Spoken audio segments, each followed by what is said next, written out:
রাস্তা দিয়ে ঠিকঠাক মানুষ চলাচল করতে পারে না, রিক্সা কেমনে চলাফেরা করবো কোন তো?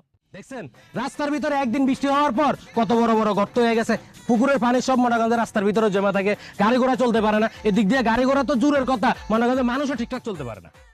2 মাস আগে নতুন টেন্ডারে এই রাস্তা ঠিক করানো হলো, কিন্তু রাস্তার তো খুব খারাপ অবস্থা।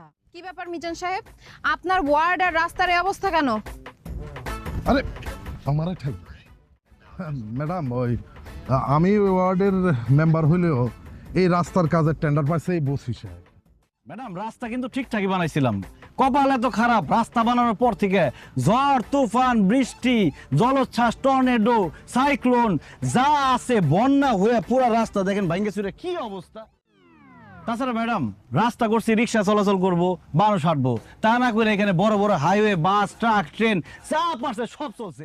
একটা রাস্তা সামান্য রাস্তা এত বড় বড় জিনিসের ওয়েট নিতে পারে? ভেঙে গেছে।